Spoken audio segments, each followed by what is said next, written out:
जय हिंद दोस्तों।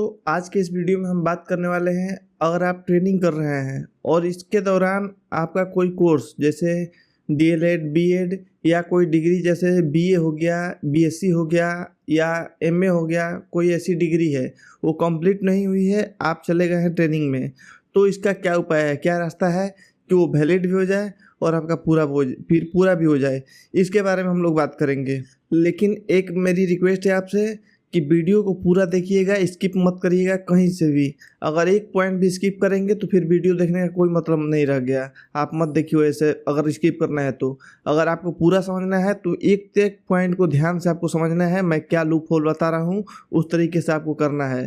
तो आइए वीडियो को शुरू करते हैं। सबसे पहले ये समझना ज़रूरी है कि किस टाइप का कोर्स या डिग्री अवैध हो जाएगा, मतलब कि इनवैलिड हो जाएगा, वो काम नहीं करेगा। अगर आप रेगुलर से कोर्स कर रहे हैं, अपना बीए, बीएससी या डीएलएड, बीएड जो भी है, अगर रेगुलर बेसिस पे कर रहे हैं तो रेगुलर का मतलब होता है कि 80% अटेंडेंस आपका लगा हो। अगर 80% से कम अटेंडेंस लगा है तो फिर कोई मतलब नहीं होता है, वो रेगुलर नहीं गिना जाता है, आप एब्सेंट में गिने जाते हैं। तो रेगुलर का मतलब ये होता है कि 80% प्लस आपका अटेंडेंस हो। लेकिन आप तो आ गए हैं ट्रेनिंग में जब आ गए हैं तो एक ही जगह पे आप मतलब ट्रेनिंग में भी रहें और वहाँ कॉलेज में भी आपका अटेंडेंस लगता रहे, ये संभव नहीं है। अगर किसी तरीके से लगवाते भी हैं तो ये गलत हो जाएगा, क्योंकि आप एक ही जगह रह सकते हैं, या तो ट्रेनिंग में रह सकते हैं या तो आप रह सकते हैं कॉलेज में। तो सबसे पहले हम बात करते हैं डीएलएड के बारे में। इसी प्रकार का सिमिलर बीए या एमए के बारे में भी होगा, लेकिन सबसे पहले हम बात करते हैं डीएलएड के बारे में। इसका क्या रास्ता है कि कोर्स भी हो जाए, वैलिड भी निकले। सबसे पहले डीएलएड के बारे में एक चीज़ आपको स्पष्ट होना, जानकारी होना जरूरी है। वो चीज़ ये है कि डीएलएड में जिस कॉलेज पे आपका नाम है, जिस कॉलेज में आपने एडमिशन लिया है, वहाँ की एक साइट होती है और उस साइट पे जब तक आपका नाम है तब तक आप परीक्षा में बैठ सकते हैं या आप सम्मिलित हो सकते हैं कोर्स में। उस साइट से नाम अगर आपका हट गया, नाम कब हटता है, अगर कोई प्रिंसिपल है शिकायतन अगर चाहे तो हटा सकता है, अटेंडेंस कम है आपका तब हट सकता है, या आप बहुत टाइम उसमें अब्सेंट हो गए हैं, नहीं गए हैं, परीक्षा देने नहीं जा रहे हैं, तब हट सकता है। इस सब कंडीशन में हटता है नाम।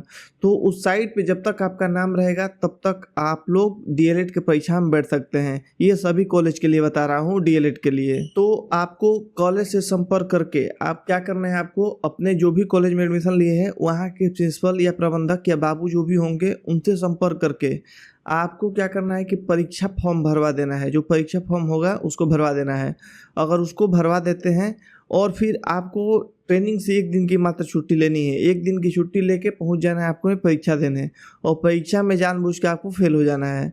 अगर फेल हो जाते हैं तो फिर उसके बाद सब्सेंट हो जाएंगे, वापस आ जाएंगे ट्रेनिंग में अपना, कोई दिक्कत नहीं। जब परीक्षा फॉर्म भरे रहेंगे, आप एक परीक्षा में गए भी हैं और उसमें फेल हो गए हैं, तो फिर आपका क्या होता है कि पूरा सेमेस्टर बैक लग जाता है। आपका जिस सेमेस्टर में थर्ड है तो थर्ड, सेकंड है तो सेकंड, जिस सेमेस्टर में आप हैं उस सेमेस्टर का बैक लग जाता है। जब सेमेस्टर बैक लग जाता है तो उसका पेपर अगले साल होता है। मैंने कई सारे डीएलएड कॉलेज पे बात भी किया, यही प्रोसेस होता है उनका। उनको क्या होता है कि अगले साल परीक्षा होगा, वो अगले साल होगा तो फिर आप अगले साल अपना बैक पेपर वाला और प्लस में जो उस साल का सेमेस्टर का रहेगा, उन दोनों सेमेस्टर की परीक्षा एक साथ दे देंगे। अगर पास कर लेंगे तो आपकी डिग्री वैलिड हो जाएगी। लेकिन हाँ, इसमें कुछ और भी जानकारी आपको जाननी जरूरी है, जिसके बारे में हम आगे बात करेंगे। थोड़ा बीए के बारे में भी बात कर लें। बीए कर रहे हैं या बीएससी कर रहे हैं तो फिर आपको भी क्या करना है, अपना परीक्षा फॉर्म भरवा देना है। परीक्षा फॉर्म भरना बहुत ज़रूरी है।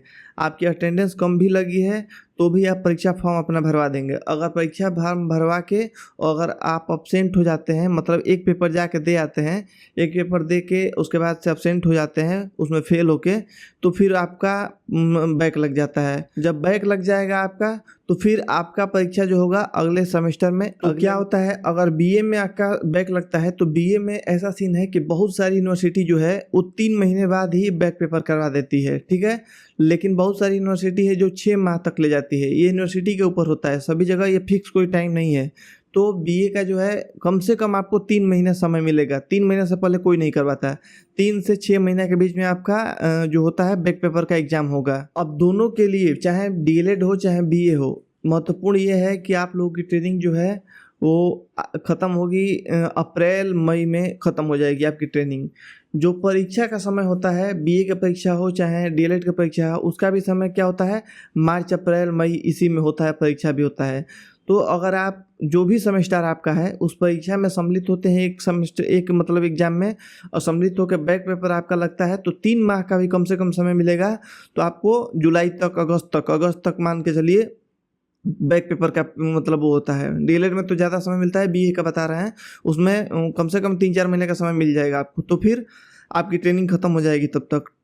जब ट्रेनिंग ख़त्म हो जाएगी आपकी, तो बिल्कुल आराम से आप अपना डिग्री बचा सकते हैं। कैसे बचा सकते हैं, इसमें भी कुछ ध्यान देना चीज़ ज़रूरी है, नहीं तो इनवैलिड हो जाएगा। अगर आपका लास्ट सेमेस्टर है तब तो बैक पेपर जाके दे देंगे, तो बस आप उस सेमेस्टर का और बैक पेपर तो आपका क्लियर हो जाएगा, डिग्री मिल जाएगा। लेकिन अभी आपका 2 ही सेमेस्टर हुआ है, तो अब जाके क्या करना पड़ेगा आपको लेना पड़ेगा एजुकेशन लीव। एजुकेशन लीव लेना पड़ेगा, क्या चीज़ करके, आप लोग ट्रेनिंग के ख़त्म होने के बाद आएंगे, अपने ज़िले के जहाँ तैनाती मिली है उस ज़िले के कप्तान साहब के पास एक एप्लीकेशन लिखेंगे। एप्लीकेशन में ये चीज़ ज़रूर लिखेंगे कि आपकी 2 सेमेस्टर या 3 सेमेस्टर की डिग्री पूरी हो चुकी है, फीस जमा हो चुका है, बाकी जो 1 सेमेस्टर मेरा बचा है या 2 सेमेस्टर बचा है जिसके लिए इतना समय लगेगा, और उसके लिए आप एजुकेशन लीव डाल दीजिएगा।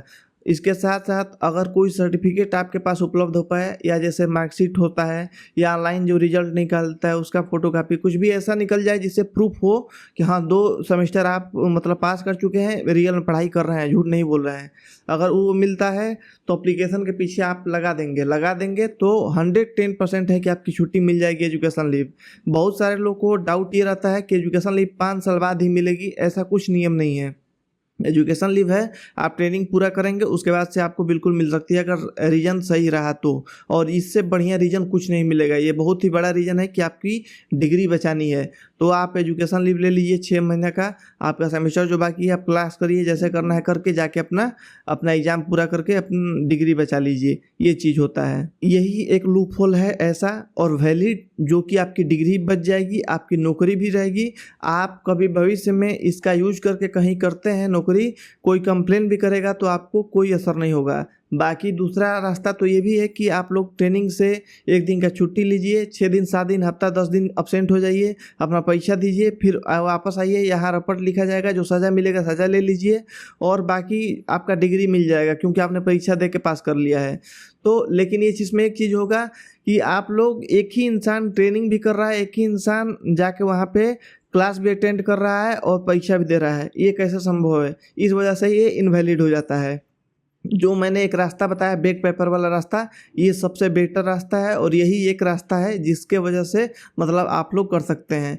अगर आपका ट्रांसफ़र मूड होगा, ऐसा अगर कॉलेज है जहाँ से रेगुलर बेसिस पे बीए कर रहे हैं, उससे बात करेंगे प्रबंधक से, अगर उसको प्राइवेट में या डिस्टेंस में कन्वर्ट करवा सकते हैं, करने के लिए वो मान रहे हैं, ऑप्शन है, तो फिर वो भी ऑप्शन सही रहेगा, वो करवा लीजिए। नहीं तो जो मैं रास्ता बताया हूँ, इस रास्ता को अगर नहीं समझ में आया तो एक बार वीडियो को फिर से शुरू से देखिए, आपको मैंने बता दिया है, समझने वाले समझ जाएंगे इस बात को मैं क्या बताना चाहता हूँ। वीडियो अच्छा लगा हो तो चैनल को सब्सक्राइब करके हमसे जुड़े रहे, और कोई आपका सवाल हो तो कमेंट करिए, मैं उसका रिप्लाई करूँगा। मिलता हूँ अगले वीडियो में, तब तक के लिए जय हिंद।